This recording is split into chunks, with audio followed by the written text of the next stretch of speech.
जय हिंद साथियों। आज की इस प्यारी सी वीडियो में हम लोग पढ़ने वाले हैं क्लास 12th केमिस्ट्री का एक और बहुत ही ज़्यादा इंपॉर्टेंट टॉपिक, जिसका नाम होने वाला है राउल्ट का नियम। तो इससे पहले आप लोगों ने अगर मेरी वीडियो नहीं देखी है तो हेनरी का नियम पर हम ऑलरेडी वीडियो बना चुके हैं। यहाँ पर साइड में आपको एक इमेज दिख रही होगी, इसका लिंक आप लोग को नीचे डिस्क्रिप्शन बॉक्स में मिल जाएगा। तो आज की इस वीडियो में हम लोग पढ़ने वाले हैं राउल्ट का नियम और इसकी सीमाएं क्या होती हैं, कैसे इसको हम लोग प्रूव कर सकते हैं। तो भाई रटना बिल्कुल भी नहीं है। अगर आपको ये राउल्ट का नियम, हेनरी का नियम, कोलराउस का नियम या फिर हार्डी-सोल्जे का नियम, कोई भी नियम ऐसा है जो आप लोग को नहीं समझ में आ रहा है, क्योंकि भाई नियम ऐसी चीज़ होती है जो आप लोग के एग्जाम में 100% पूछा जाता है। तो आज हिंदी का नियम हम लोगों ने कल कंप्लीट कर लिया था, लिंक आप लोग को नीचे डिस्क्रिप्शन में दे देंगे, आप लोग देख लीजिएगा। आज हम लोग पढ़ने वाले हैं राउल्ट का नियम। भाई ये मान लो कि ये 101% आप लोग के एग्ज़ाम में रखा हुआ है, हर हाल में ये आना ही आना है। तो देखो इसको हम लोग कैसे करेंगे, पूरा विस्तार से आप लोग को बताएंगे इसका तरीका। तो चलिए जल्दी से अपनी वीडियो को हम लोग पहले स्टार्ट करते हैं, फिर आपको बताते हैं इसको कैसे करना है। तो देखिए, अगर हम लोग बात करें राउल्ट के नियम की, तो राउल्ट का नियम हमसे क्या कहता है, पहले डिफिनेशन सुनना इसकी ध्यान से। किसी विलायक में कोई अवाष्पशील वैद्युत अनपघट्य मिलाने पर जो वाष्पदाब का अपेक्षित गमनागमन होता है, उसी को हम लोग राउल्ट का नियम कहते हैं। तो कैसे इसको हम लोग देखेंगे, एक हमने यहाँ पर डायग्राम बना ले रहे हैं। पहले एक यहाँ पर एक फ्लास्क रखा हुआ है, ठीक है, या फिर आप लोग जार बोल लो, पॉट बोल लो, कुछ भी बोल लो।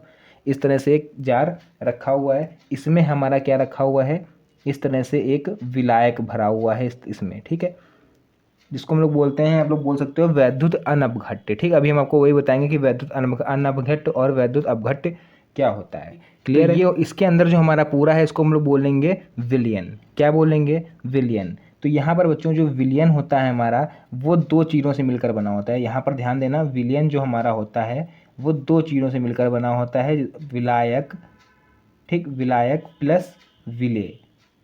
ठीक, इन दोनों को जब हम लोग आपस में मिक्स करते हैं तो जो चीज़ बनती है उसको हम लोग बोलते हैं विलयन। तो हमेशा बच्चों याद रखना, इस तरह से जो नियम आप लोग के एग्ज़ाम में है, केमिस्ट्री में है आप लोग के, उसमें हमेशा से इसमें आप लोग देखोगे विलायक की मात्रा हमेशा ज़्यादा रहती है, कोई भी विलयन हो। ठीक, विलेय क्या होता है, जैसे आप लोग फॉर एग्जांपल समझ सकते हो शक्कर, ठीक, शक्कर और विलायक समझ लो पानी। तो भाई पानी ज़्यादा होगा, शक्कर कम होगी, तभी तो शरबत बनेगा। अगर शक्कर ज़्यादा कर देंगे, पानी कम करेंगे तो फिर वो चाशनी बन जाएगी। ठीक है, तो ऐसा नहीं होता है, विलायक ज़्यादा होना चाहिए, विलेय कम होना चाहिए। सेम हमारा यहाँ पर भी रूल फॉलो हो रहा है। अब हम लोग बात करेंगे वैद्युत अनपघट्य और वैद्युत अपघट्य की। इसमें क्योंकि जो विलयन भरा हुआ है वो है क्या है, वैद्युत अनपघट्य। लिख लेते हैं यहाँ पर हम लोग, वैद्युत अनपघट्य। ठीक, अनपघट्य और अपघट्य क्या होता है ये देखना पहले। वैद्युत अनपघट्य विलयन भरा हुआ है।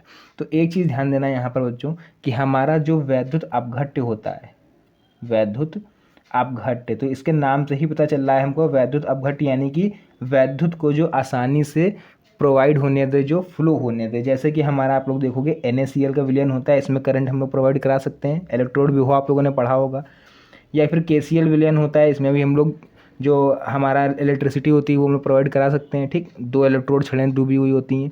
तो ऐसे विलयन जिसमें हमारा जो होता है इलेक्ट्रिसिटी है, जो लाइट है, वो फ्लो हो जाए, वो मतलब चार्ज होने लगे उसमें, तो वो विलयन हो जाता है वैद्युत अपघट्य। वैद्युत अनपघट्य कौन कौन से होते हैं, वैद्युत अनपघट्य, ठीक, अनपघट्य। क्लियर है? तो ये विलयन जो होते हैं हमारे बच्चों, ये होते हैं जैसे आपका ग्लूकोज हो गया, ठीक, मतलब घुले हुए होंगे लेकिन इसमें कोई भी इलेक्ट्रिसिटी प्रोवाइड नहीं हो रही होगी।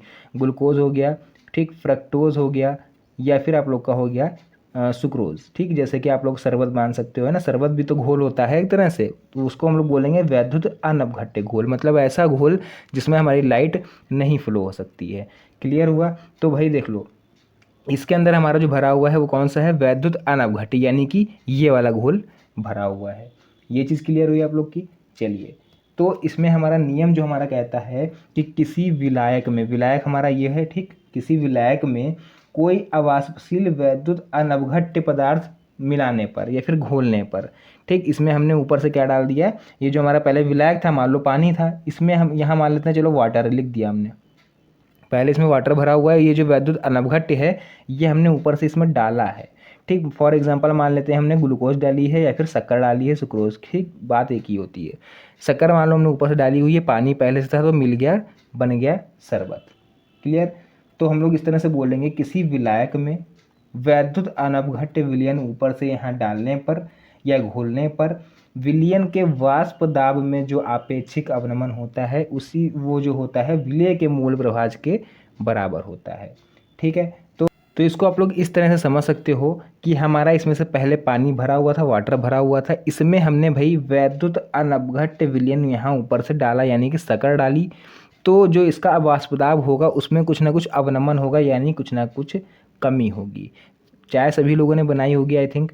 तो आप लोग चाय जब आपका पानी खौल रहा होता है, अगर आप उसमें एकदम से दूध डाल देते हो तो आप लोग देखोगे, मान लो चाय अगर ऊपर तक खौल के आ रही है, आपने एकदम से दूध डाल दिया तो वो फिर से थोड़ी देर के लिए शांत हो जाता है, शांत हो जाता है ना। तो वही होता है बच्चों हमारा वाष्प दाब में अवनमन, मतलब वेपराइज हो रहा था पानी, लेकिन जैसे ही आपने ऊपर से जो है इसमें दूध डाला, वो क्या हुआ, थोड़ी देर के लिए शांत होता है, वो फिर खौलना थोड़ी देर बाद चालू होता है, तो वही अवनमन होता है वाष्प दाब में। तो वो किसके बराबर हुआ, आपने ऊपर से दूध डाला ना, तो दूध का जो मूल प्रभाज होगा वो विलयन के वाष्प दाब के बराबर हो जाएगा, इसीलिए जो थोड़ी देर के लिए विलयन आपका शांत हो जाता है। क्लियर हुआ। चलिए अब हाँ आते हैं हम लोग इसके नियम पर, देख लेते हैं क्या इसका नियम, और डिफिनेशन भी आप लोग नोट कर लीजिए। चलिए इसका नियम लिख लेते हैं हम लोग। तो यहाँ लिखेंगे इस नियम के अनुसार, ध्यान से देखना बच्चों, इस नियम के अनुसार, ठीक, क्या होता है राउल्ट का नियम, इस नियम के अनुसार यदि किसी, ठीक, यदि किसी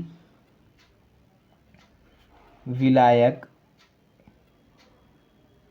किसी विलायक में कोई, एक एक चीज़ देखना, जो हम लोग डायग्राम समझाया है सेम वही चीज़ हम लिख रहे हैं कि कुछ अलग इससे लिख रहे हैं, ठीक, कोई अवाष्पशील, ठीक, अवाष्पशील वैद्युत अनअपघट्य, जो वैद्युत अनअपघट्य होते हैं वो अवाष्पशील होते हैं। क्लियर। अनअपघट्य पदार्थ मिलाने पर, ठीक, अनअपघट्य पदार्थ घोलने पर या मिलाने पर, ठीक, बात वही है, तो हम लोग यहाँ लिखेंगे घोलने पर, ही ज़्यादा सही लग रहा है, ठीक है, घोलने पर विलयन के वाष्प दाब में, वाष्प दाब में क्या हो जाएगा, आपेक्षिक अवनमन हो जाएगा, ठीक, यानी कि कमी आ रहेगी थोड़े से विलयन में, जो वाष्प दाब उसका उत्पन्न हो रहा होगा, आपेक्षिक अवनमन विलय के मोल प्रभाज के बराबर होता है। किसके बराबर होता है, विलय के मोल, अंश या मोल प्रभाज दोनों चीज़ सेम होती हैं तो हम लोग कुछ भी लिख सकते हैं, ठीक है, मोल प्रभाज के बराबर होता है। आई थिंक आप लोग को अब ये डिफिनेशन इतनी जल्दी आप लोग नहीं भूलोगे अब, ठीक, होता है, ये लिख लिया हमने। क्या कह रहा है हमारा नियम, कि इस नियम के अनुसार किसी विलायक में कोई अवाष्पशील वैद्युत अनवघट्य पदार्थ घोलने पर विलयन का जो वाष्प दाब का अपेक्षिक अवनमन होता है वो विलय के मूल प्रभाज के बराबर होता है बच्चों। क्लियर है। चलिए इसका हम लोग एक चीज़ लिख लेते हैं यहाँ पर हेडिंग टाइप का, आप लोग लिख देना एग्जाम में, इसमें ज़्यादा नंबर आपको मिलेंगे। वाष्प दाब का, ठीक, वाष्प दाब का आपेक्षिक अवनमन, आपेक्षिक अवनमन किसके इक्वल टू रहेगा हमारा, विलय के मूल प्रभाज के, है ना, तो लिख लेंगे विलय का मूल अंश या फिर मूल प्रभाज। क्लियर है यहाँ तक, ये का लिखा हुआ है, ठीक, वाष्प दाब का अपेक्षिक अवनमन। तो यहाँ तक जब हो गया है हमारा, तो चलिए 2 लाइन का हमारा फॉर्मूला बचा हुआ है, उसको भी हम लोग नीचे लिख देते हैं। फॉर्मूला हो जाएगा पी नॉट, ठीक, माइनस का पी एस और पी नॉट। तो ये जो पी नॉट और पी एस है, मतलब पी नॉट मतलब हो जाएगा आपका प्रारंभिक जो था, पी एस यानी सेकेंडरी मतलब बाद का वाष्प दाब। Clear. Is equal to small n यानी कि मोल प्रभाज जो होता है, यही तो होता है मोल प्रभाज का फॉर्मूला। इसको हम लोग बच्चों अच्छे से एक ब्रैकेट में बंद कर लेंगे ताकि थोड़ा देखने में बढ़िया लगे, और एग्ज़ाम में भाई यही चीज़ करोगे आप लोग तो अट्रैक्टिव जितना लिख पाओगे ना, जितनी चीज़ अट्रैक्टिव कर पाओगे एग्जामिनर आपको उतने ज़्यादा नंबर देता है, ठीक। ऐसी चीज़ बनाना जो एग्जामिनर जो होगा उसकी सीधे नज़र में वही चीज़ जाए। अगर आपने देखो इसको ध्यान से देखो आप लोग, तो एग्जामिनर मान लो अगर कोई चेक करने बैठेगा, सबसे पहले उसकी नज़र इस बॉक्स पे जाएगी, इस डिफिनेशन पे नहीं जाएगी।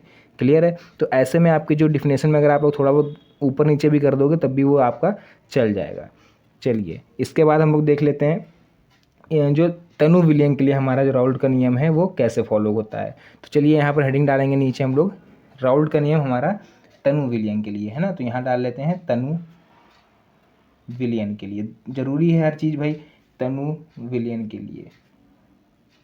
मतलब अगर विलयन हमारा ज़्यादा डाइल्यूट हो जाएगा, ज़्यादा पनिया हो जाएगा, तो हमारा राउल्ट का नियम इसमें कैसे फॉलो होगा। तो एक चीज़ ध्यान रखना हमारा यहाँ पर क्या है कि आप लोग एक काम कर सकते हो, यहाँ पर पहले ही साइड में नोट कर लो कि small n plus n is equal to आप लोग कैपिटल N लिख सकते हो, ठीक। क्योंकि स्मॉल n जो है हमारा, ये भी क्या है, नंबर ऑफ जो हमारा यहाँ पर आपेक्षिक अवनमन हो रहा है, एक तरह से आप लोग बोल सकते हो, है ना। तो हमारा जो नंबर ऑफ मोल्स होता है, स्मॉल n मतलब number of moles, capital N मतलब नंबर ऑफ मोल्स। अभी आपको आगे बताएंगे और क्लियर समझ में आएगा। तो अब यहाँ हमें क्या करना है, लिख लेंगे P naught minus P S, P naught minus का पी एस अपॉन में P naught is equal to small n, और इस पूरे की जगह पे क्या लिखेंगे, केवल कैपिटल N। तो हमने केवल कैपिटल N लिख दिया। नेक्स्ट देख लो, उसके बाद हम लोग क्या करने वाले हैं। अब यहाँ पर इतना हो गया। फिर देखिए P naught minus P S, इधर वाला सेम हमारा ऐसे ही चलता रहेगा, इधर हो जाएगा। देखो एक चीज़ ध्यान देना, स्मॉल n जो होता है ये भी नंबर ऑफ मोल्स है, कैपिटल N है ये भी नंबर ऑफ मोल्स है, यानी मोलों की संख्या। तो इसको हम लोग, स्मॉल n है तो लिख लेंगे small w upon small m, मतलब ग्राम में भार बटे अणु भार, यही तो होता है मोलों की संख्या का फॉर्मूला। फिर नीचे कैपिटल N था तो यहाँ लिख लेंगे कैपिटल W बटे कैपिटल M। क्लियर, यहाँ तक तो कोई, आई थिंक कोई डाउट आप लोग को नहीं होगा। तो चलिए इसकी जल्दी से हम लोग अब लिख देते हैं जो मेन हमारा फॉर्मूला बन के तैयार हुआ है। तो इसको हम लोग कैसे लिख सकते हैं, देखो P naught minus P S upon में P naught is equal to small w upon small m into, यहाँ पर लिख लेंगे कैपिटल M ऊपर हो जाएगा, ये पलट जाएगा ना जब ऊपर जाएगा, तो अपॉन में कैपिटल W। तो ये वाला जो हमारा फॉर्मूला है ये हो जाएगा बच्चों तनु विलयन के लिए, ठीक। क्लियर हुआ यहाँ तक आप लोग को। चलिए अब हम लोग इसको पहले लिख देते हैं कि किसको हम लोग किससे रिप्रेजेंट कर रहे हैं यहाँ पर, क्योंकि ये भी बहुत ज़रूरी है। एग्जाम में अक्सर पूछ लेता है कि आप लोग जो प्रयुक्त संकेत हैं उनको, उनका भी अर्थ बताइए। तो सबसे पहले यहाँ पर हम लिखेंगे पी नॉट क्या होता है, ठीक। उसके बाद आपको हम बताएंगे पी एस क्या है, स्मॉल w क्या है, स्मॉल m क्या है, कैपिटल W क्या है, कैपिटल M क्या है। चलिए देख लेते हैं। तो इसको नोट करना स्टार्ट करिए। जो पहला है पी नॉट, ये हो जाएगा शुष्क विलायक का वाष्प दाब, या फिर लिख लो केवल विलायक का वाष्प दाब। क्लियर है, लिख लिया हमने यहाँ तक विलायक का वाष्प दाब।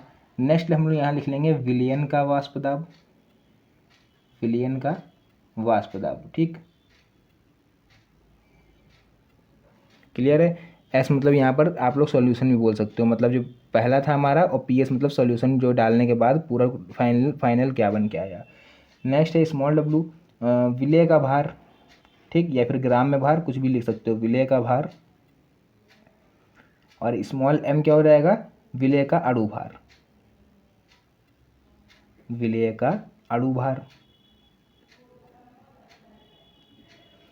और कैपिटल W और कैपिटल M क्या है, ये दोनों हो जाएंगे बच्चों विलायक का। यहाँ पर केवल विलायक कर लोगे, बाकी सब कुछ सेम रहेगा, यानी विलायक का भार हो जाएगा हमारा कैपिटल W, और कैपिटल M हो जाएगा हमारा विलायक का अणु भार। क्या हो जाएगा बच्चों, विलायक का अणु भार। क्लियर है। तो आई थिंक यहाँ तक आप लोग के नोट्स वगैरह सब क्लियर बन गए होंगे। चलिए इसके बाद हम लोग इसके राउल्ट के नियम की सीमाएं देख लेते हैं, क्योंकि भाई सीमाएं भी आप लोग के पिछले साल पूछी गई थी, वो भी 3 नंबर में इसकी लिमिट पूछ लेता है। तो चलिए देख लेते हैं जल्दी से इसकी लिमिट। चलिए राउल्ट के नियम की सीमाएं देख लेते हैं हम लोग क्या होगी। तो भाई फर्स्ट पॉइंट हम लोग डाल लेंगे यहाँ पर साइड में, और राउल्ट का नियम को जो पहला सबसे इम्पॉर्टेंट हमारा जो लिमिट है इसकी, वो है कि यह विलयन जो होता है यह तनु विलयन पर ही लागू होगा। किस पर लागू होगा, यह तनु विलयन पर लागू होता है। क्लियर है, लागू होता है मतलब कंसंट्रेट विलयन अगर होगा तो उस पर ये जो नियम है राउल्ट का ये लागू नहीं होगा। सेकंड पॉइंट देख लो बच्चों, यह जो होता है, ठीक, ये वैद्युत अपघट्य, ठीक, ध्यान से देखना, सॉरी वैद्युत अनपघट्य, ठीक, अनपघट्य। वैद्युत अपघट्य का तो इसमें कहीं यूज ही नहीं होने वाला है, क्योंकि वैद्युत अपघट्य और वैद्युत अनपघट्य काफ़ी अलग है, हम स्टार्टिंग में आप लोग को बता चुके हैं। वैद्युत अनपघट्य पदार्थ के विलयन पर ही लागू होगा, ठीक, विलियन पर लागू होता है। ऐसा नहीं है आप लोग का कि आप वैद्युत अपघट्य वाला है उसमें भी आप लोग इसको यूज़ कर लो इलेक्ट्रोड विभव वगैरह में। क्लियर है, यहाँ तक हो गया आप लोग का। चलिए थर्ड पॉइंट इसका हम लोग डाल लेते हैं, क्या है, यह अवाष्पशील पदार्थ पर लागू होता है। किस पर लागू होता है, यह अवाष्पशील, मतलब जितनी इसमें भाप अगर ना निकले, अवाष्पशील विलय जो होते हैं, ठीक, अवाष्पशील पदार्थ, ठीक, पर लागू होता है। जब तक इसमें आप लोग टेम्परेचर नहीं दोगे तब तक इसमें वाष्प नहीं निकलेगी, ध्यान देना, इसीलिए अवाष्पशील विलयन लिए जाते हैं। एक ज़्यादा एक्टिव धातु इसमें नहीं डाली जाती है जैसे सोडियम वगैरह, वरना फिर ये अलग सिस्टम हो जाएगा पूरा, है ना। सोडियम वगैरह तो एक्सपेरिमेंट आप लोगों ने करा होगा, पानी में डालते हैं उसको क्या होता है, ज़्यादा सक्रिय धातु होती है, तुरंत से उसमें विस्फोट हो जाता है। फोर्थ देख लो, इसमें ताप स्थिर होना चाहिए। मेन जो इसकी क्वालिटी है वो यही है कि इसमें टेम्परेचर जो है वो हमारा कांस्टेंट होना चाहिए, जैसे कि हमारा हिंदी के नियम में भी था, स्थिर होना चाहिए, ठीक। टेम्परेचर ऊपर नीचे हो जाएगा भाई तो ये पूरा सिस्टम गड़बड़ा जाएगा। तो यहाँ तक आप लोग की राउल्ट के नियम की सीमाएं भी हमने पूरी क्लियर लिखवा दी। तो आज जो हमने आप लोग को क्या क्या पढ़ाया, राउल्ट का नियम आपको बताया, डायग्राम बताया उसका हमने, और इसकी सीमाएं बताई। तो आई थिंक आप लोग को पूरा क्लियर समझ में आ गया होगा। और वीडियो अच्छी लगी तो वीडियो को लाइक करना और चैनल को सब्सक्राइब जरूर कर लेना, क्योंकि अब ऐसी वीडियो आपको एग्जाम तक परमानेंट मिलने वाली है। तो आज की इस प्यारी सी वीडियो को यहीं पर हम लोग एंड करते हैं। मिलते हैं आप लोग से नेक्स्ट वीडियो में एक और अच्छी इंटरेस्टिंग मज़ेदार वीडियो के साथ। तब तक के लिए धन्यवाद। जय हिंद।